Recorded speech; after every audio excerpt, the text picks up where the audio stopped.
I was actually in a fast food restaurant. It was after work one day, standing up at the counter, and they have the security monitors where they can see what's going on.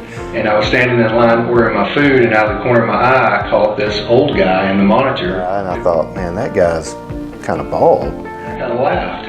And then when I moved, I realized it was me in the monitor. And that was a bad day. It's like I instantly felt old. It was like, there I am, the old guy. And that was the first time. I mean, people had told me I was thinning, but I never really believed it. I actually chose the multi-unit hair grafting because I wanted as much hair as I could get in one procedure. My appearance is very important to me. It's my confidence. I'm in sales. And when I'm sitting across from a client, the last thing I want to be thinking about is my hair or my suit or anything like that. I want to concentrate on that client and feel as confident as I can while I'm doing it. From the minute I walked through the door, the people up front, very personable, made me feel at ease because I was very, very nervous. And my doctor was, he's the best. He's just a normal guy. He understood because he's been through a hair transplant. He knew I was scared, he knew I was nervous, but he really put me at ease. I'm already excited. I thought today I was gonna come in and you were gonna say, you got your hair back. But now I know that I'm gonna have more, so I'm even more excited. I'm very satisfied with what I see already. So I can't wait. It's been 24 hours since your procedure. How do you feel?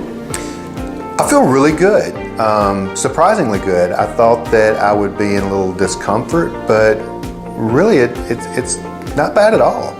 Don't be so nervous and scared about it. I was that guy, and the only thing I can think about a day after the surgery is, I wish I'd done this 5 years ago. I wish I had not put it off. We're here with Joe. It's been 7 days exactly since his procedure. This represents where his new hairline is going to be. As you may recall, it was considerably higher here and he didn't have much volume in the front. So a lot of the emphasis for the procedure was in this front third, a little bit in the middle area where he had some loss, not significant loss, but enough to where we needed to transplant it. And then the rest of the area in the crown was transplanted. Okay.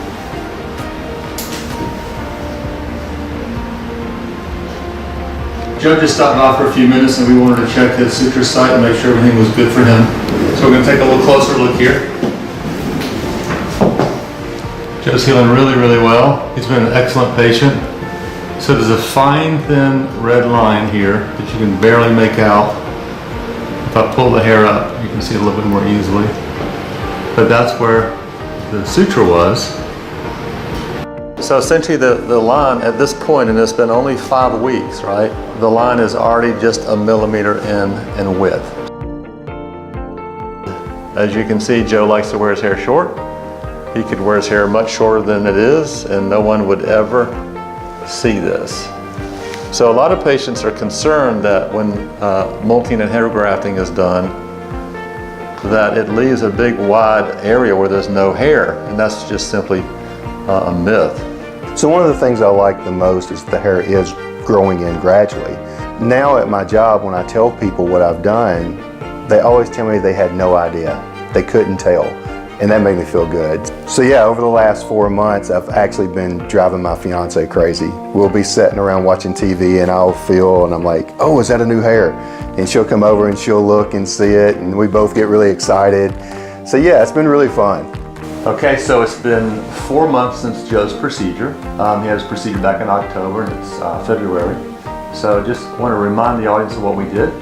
We started with Joe's hairline, so we reconstructed the frontal hairline. We brought his hairline down about 1 centimeter. So we went to this frontal area here to reinforce the hairline, and then we went into the middle area and just sort of backfill that.